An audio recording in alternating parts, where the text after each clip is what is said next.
Yung makakabasa ka ng ganitong chat galing sa kakampi mo kahit ginagawa mo na ang lahat ng makakaya mo. Hello mga ka-option, panibagong mga kakampi na naman sa mundo ng Dark System. Hindi sana ako maglalaro dahil palobat na ako kaso napindot ko yung okay. Ay, gagi. Nag-show na ako ng aking Amazona na top 21 sa buong barangay at Open mic, sinabihan mga ko sila na mag-open mic. Nagsabi naman yung isang kampi ko na nahihiya siya. Duyan. Hindi naka-open speaker yung dalawa. Si Chu at saka si Bembang. Kilala niyo yan, si Bembang at saka Chu? Ayaw nilang mag-open mic para sa comms kaya chinat ko na sila.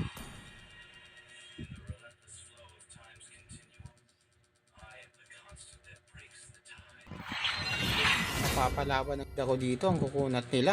Mag-start na ang laro, hindi pa rin nag-open mic ang dalawa. Nagsimula na ang laban sa Land of Dawn. Chinat ko si Bembang na samahan ako. At ayong tinamaan ako ng sibat na may kasamang low battery. Kaya pinagsasapak ko sa mukha si Johnson. Ha? Sa top naman ay nagtagisan ng lakas si Bruce Lee at Arla.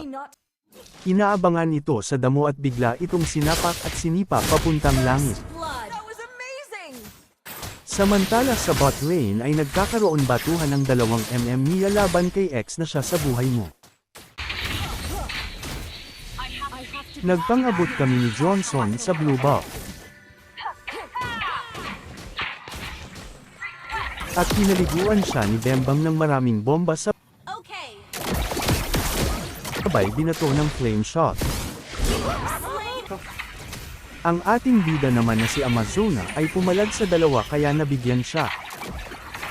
Pati ang nakulat na si Bembang ay sinama nila na ipinadala sa langit. Bumawi naman ang malakas namin na XP lane na si Bruce Lee na one punch man si Arlott sa kanya.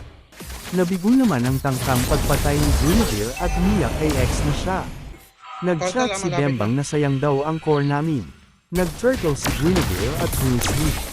Habang nagsakripisyo naman kami ni Bembang para hindi makalapit ang mga kalaban sa turtle.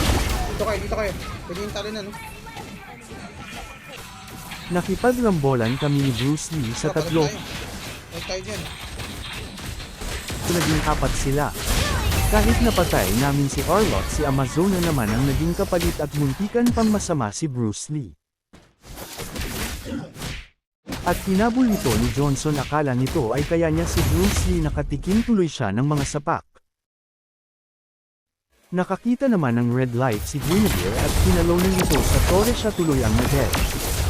Sabay tinapos ni Arlott si Bruce gamit ang espada nito. Sa bot lane naman ay bumawi si Mia solo kill, sa kanya si X muna siya. Commander na yung Lamborghini, ah. Ingat, nandiyan na yung Lamborghini. Hindi mo ko kaya, boy. Habang nag-zone sa unahan si Amazona ay ramdam nito ang kaba dahil anytime pwede siyang mabangga ng Lamborghini. Si Mia pala ang target nila, buti na lang nakagamit ito ng SS para makatakas sa dalawang holdapper. Samantala si Amazona na ating bida ay nakikipaglaban kay Gord at Fredrin. Inaabangan naman ni Guinevere sa damo si Arlen. Para patayin ito sa kasamaang palad, siya ang pinatay nito. Si Bembang naman ay nakipagbardagulan kay Johnson at Fredrin, habang ang ating bida ay gustong mapatay si Arlet. Nakatakas, oh. Nakasalubong naman ni Bembang si X Mia siya at nagsabunutan sila. Agad nag-respo si Mia kaso nakatakas pa rin ang salarin na pumatay kay Bembang. Sumunod din namatay si Amazona dahil sa kami-kamihan ni Gord. Nag-abang naman sa taas ang malakas namin na XP lane. Pagbaba ni Arlet ay agad niya itong hinamon ng Sun Tukan, sabay dinikit sa pader at nagulat ito dahil sa dumating si Fredrin na patalon tuloy siya sa bakod kaso ayaw siyang kankanan ni Arlet. Buti na lang naka-flipper siya at nakatakas, sabay dumating naman yung Lamborghini at na-dead on arrival si Bruce Lee. Bumangga na.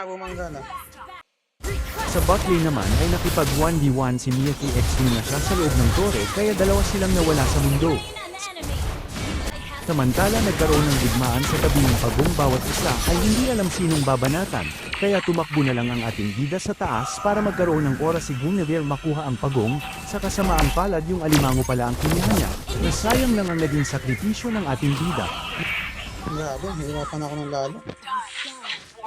Naisip ni Guinevere na magtago na lang sa damo, habang si Bembang naman ay tinutulungan si Fredwin bawasan yung pagong, at nang patapos na ito saka lang tumulong si Guinevere tinagaw niya ang pinaghirapan na pagong ni Fredwin at pinatay pa niya ito. Ginamit naman ni Mia ang Hidden Moonlight na SS nito pagkatapos ay pinasok sa Tori si X na siya sa buhay mo at namatay ito. Nakita naman ng ating bida si Gord na mag-isa lang sabay hinabol ito at binanatan niya. Sa kasamaang palad bigla na lang silang naging apat. Apat sila, Gar. Luna naman ni Guinevere si X na siya sa buhay mo habang kumukuha ng alimango. At dito muna nagtatapos ang laban. Maraming salamat po sa panonood nyo. Mag-subscribe o followin nyo na lang ako kung gusto nyo.